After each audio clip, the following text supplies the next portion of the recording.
In this video, I will analyze one of Veeva's post-IPO pitch decks. Many public companies make such quarterly presentations to public market investment analysts. I will be analyzing Veeva's Q2 2017 pitch deck. If you are following this course from our website, Relentless.Ventures, you should have already seen this pitch deck. If you haven't, I'm going to go through the important slides one by one. Feel free to pause the video if you want to read a slide. A link to the deck is available in the video description. At the time this deck was made, Veeva had a market cap of $8 billion. This deck was made almost 4 years after Veeva's IPO in October 2013. Veeva is a vertical SaaS company making software for the life sciences industry in the US, which comprises pharmaceutical companies and biotech companies that research and manufacture drugs. Veeva describes itself as an industry cloud for life sciences. They use this broad description because they don't sell just one kind of software. They sell many different software products to the same customer in the life sciences industry. This is a hallmark of vertical SaaS. We will see more details a few slides later. I also spoke about this in a previous video in this course on horizontal SaaS versus vertical SaaS. You can find that video if you tap on the banner at the top right corner. Veeva is a massive company.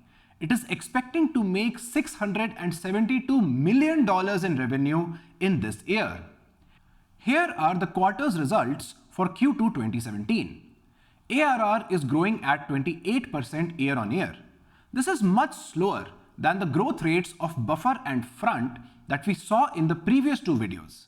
But that's to be expected, because growth rates get slower as a company grows larger, and Veeva in Q2 2017 is much larger than buffer and front at the time when we analyzed them.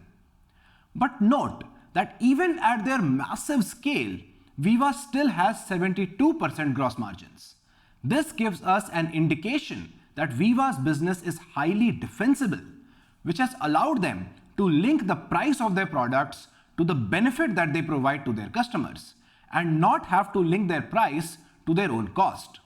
This is the iron law of gross margins. You can see that video if you tap on the banner at the top right corner.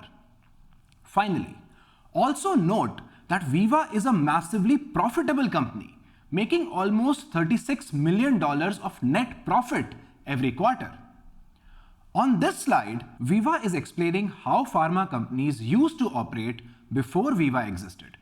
A pharma company had to stitch together dozens of different point solutions to operate. And most of this stitching together was done manually in Excel. Veeva replaces all of this with one suite of products that all fit with one another and don't need mediation by Excel. On this slide, Veeva has tried to quantize the use of Excel in one segment of the life sciences industry: clinical trials.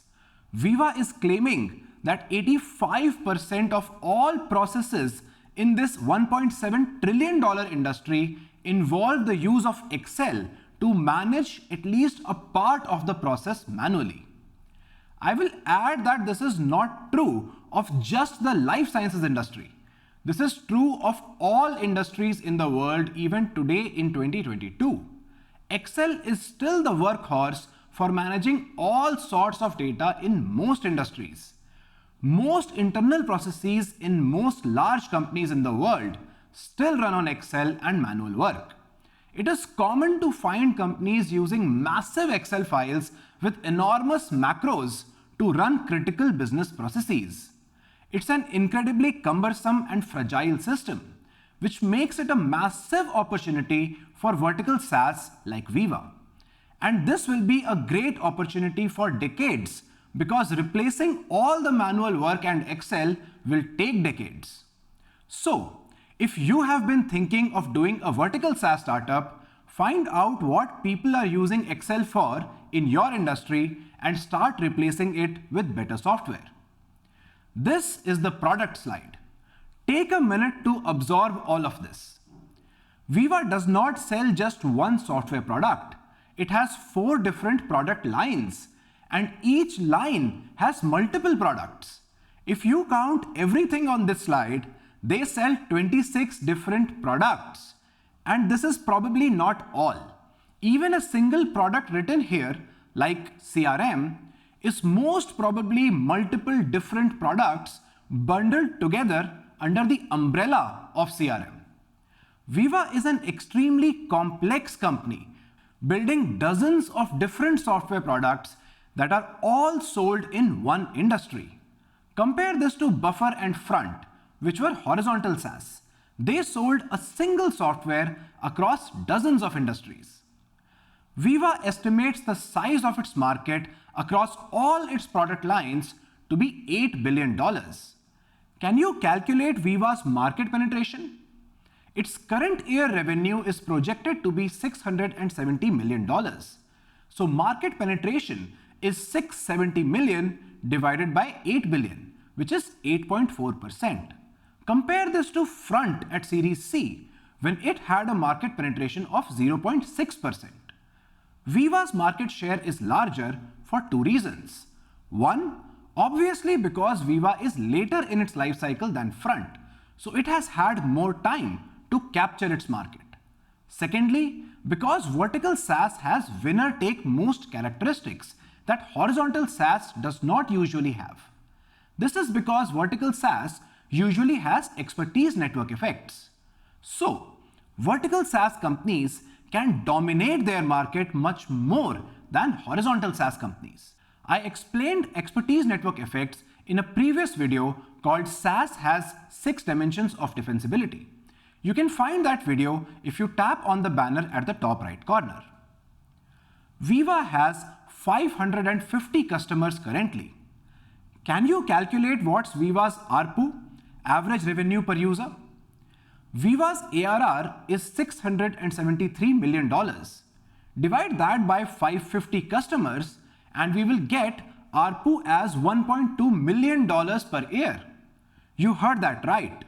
Veeva makes more than $1 million in revenue from each customer. Compare this to Buffer's $180 per year per customer.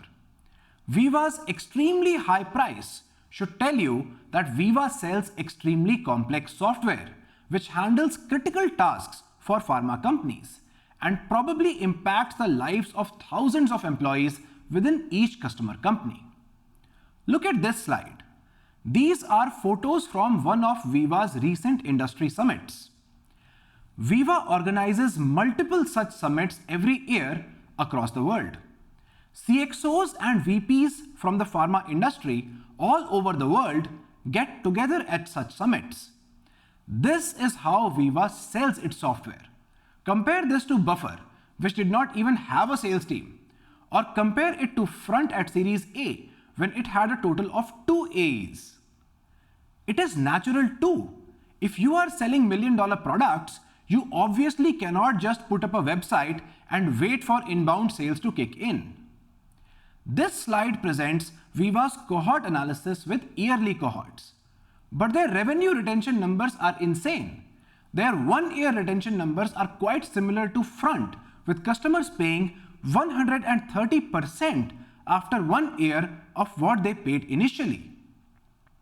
But this number increases rapidly to 740% by year 4 and 2200% by year 5, because older customers keep buying more and more products from Veeva's extensive product suite. Finally, Veeva expects to reach $1 billion in revenue in 3 more years. Notice something remarkable on this slide. Currently, Veeva has 13 customers that pay it more than $10 million in ARR every year. Although Veeva, Front and Buffer are all SaaS companies, clearly Veeva is a very different beast than the other two. In the next video, I will summarize what we learned from the pitch decks of Buffer, Front and Veeva, and then I will go on to answer the 2 key questions of this course. Hey there, I'm KJ Saxena, founder of Relentless VC. The video you just watched is part of the Venture Capital and Entrepreneurship Specialization, which is available absolutely for free on relentless.ventures. Go check it out. If you're a tech startup founder and want to raise money from us, you should apply on our website. Lastly, if you like this video, do subscribe and share it with your friends.